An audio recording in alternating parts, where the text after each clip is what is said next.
Why do people cheat? Oh, so many reasons. Actually, just a couple of important ones.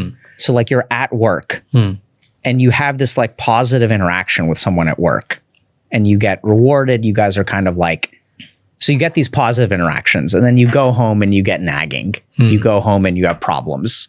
And then you go to work and it's a break from these problems at your marriage. Right. So like you guys are going through a rough patch and there's someone at work who's like, oh my God, that must be so hard. And they're supportive. Right. So there's kind of this polarization of like neutron and positron and electron happens all the time between work and home.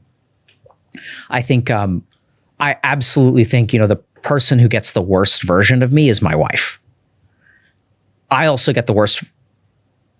I don't think actually, this is interesting. I don't get the worst version of her. Wow.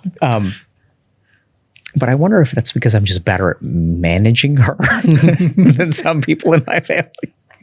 Right. So some people just really they just don't get along. But if you're watching this, please tell us. I'm thinking about it and I was like, wait, I don't think it's reciprocal. I think she gets the worst version of me.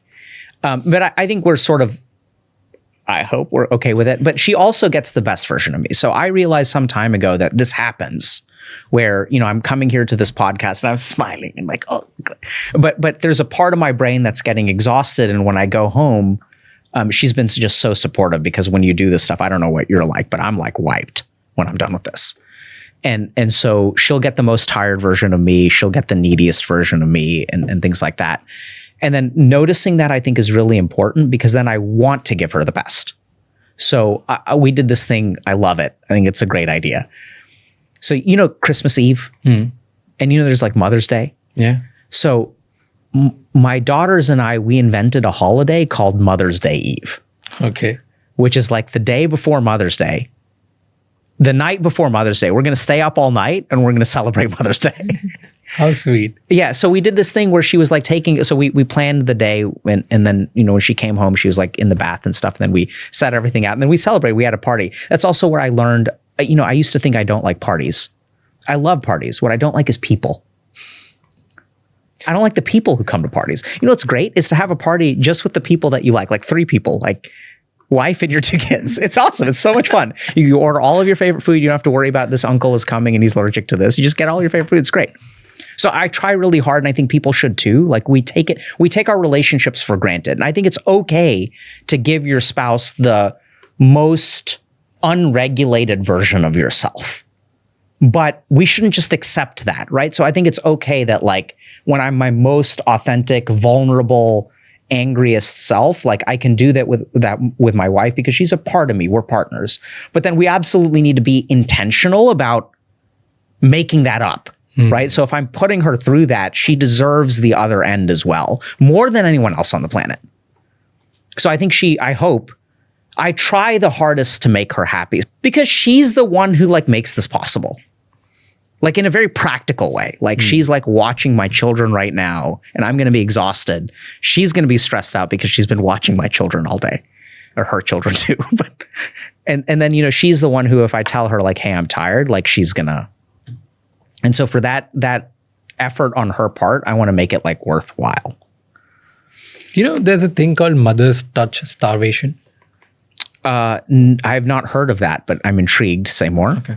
I've heard of touch starvation. Yeah. So it's about the mother gets so physically overwhelmed with the kids the full day with that touch and like the full day she's with. And then there's so much load, which is cognitive load and physical load. And there's emotional labor around it that by the end of the evening, she gets extremely tired. Sure. Now, she hates when even the partner touches her. Yeah. But from the inside, she's starved and she's craving for that physical intimacy. Yeah. But the moment partner touches, it's just annoying. Yeah. So she doesn't want the partner to touch, but somehow she wants it. Yeah. It's a difficult phase. A lot of mothers go through it. Yes. So why does that happen? Like why a woman who becomes a mother, it almost gets to a point where she gets irritated by the husband who's sleeping right next to her. But at the same time, she wants the maximum support and intimacy at that time. Yeah, so I think there's a couple things there. First thing that we got to remember is that So my wife and I have talked about getting divorced like 4 times. So like everyone thinks we have like oh, he's inventing holidays for me. Oh my God, you should be like him. So like we have challenges, and it gets bad. So I think one of the hardest times is when you've got young children. Okay. So people just don't understand. Like everyone thinks like kids are great, and like kids are great. Like I love my kids. And I really think they're great. But also, like, the hardest time in my life has been when we have young kids. And the reason for that to understand is just that you as a human are not appropriately resourced. Like, sleep is important for your basic functioning. Like, for 70 years of your life, you're going to be sleeping basically 8 hours a day. The 3 years that you have young kids at home, you're not going to, and the human beings just fall apart. So everything gets really, really challenging. Everything gets really difficult. So one thing that happens is, our brain regulates stimulus. That requires energy.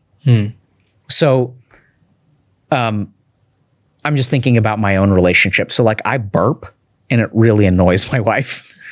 And so, but her tolerance of that is like, depending on how much she slept and what else is going on. So the key thing is, especially when you've got young kids at home, there's just all kinds of stuff that is not functioning the way that it's supposed to function. People gain weight and people get moody. And thankfully, I don't think we dealt with postpartum depression or anything like that, but sometimes that kind of stuff happens. And so it's just a really physiologically and psychologically trying time. There's also all kinds of stuff about, are you being a good parent? And then like something scary happens is like you dislike your kid, you get angry with your kid, and then you feel like a bad parent, but it's like normal to get angry with your kids. Like it's like evolutionary, right? And that's part of the reason, that's part of how they learn how to behave. And, my mom used to be like, ek lafo maris. I don't know if that makes sense. And, and so sometimes my mom would be like, your kids, they'd be so much easier if you just smacked them once. Yeah. All it takes is once. And she's a really loving mother, and she's like just a really saintly person. Is a pediatrician, is a doctor, and has taken care of kids all of her life. But she's like, if you just smack them once, they'll be so much better. We're like, Mom, we don't do that anymore. So I think that there's all kinds of things that go on. So you want a certain kind of touch, and you're not being supported. And this is where this may be a little bit of a hot take. But I think the other real reason that happens is because we as dudes suck at touching our wives. Like we suck at it. Why do you say so? Because we don't spend time learning how to touch, and this is going to sound kind of weird, like touching women or men in a way to make them feel good. Because touch is way more than sex. We don't learn like I went in for a hug and you gave me a handshake and then we did a hug, right? But like we don't know, like we don't learn, and something weird happened where we as a society got really like homophobic at some point, and then dudes stopped touching each other. Like there's no like male contact anymore. Like I remember when I went to India in 2003, there was a friend of mine at the ashram who was getting married, and I saw something really weird. So 2 of his friends came up to him. He had his arm around 2 of his friends, and both of his male friends were rubbing his belly.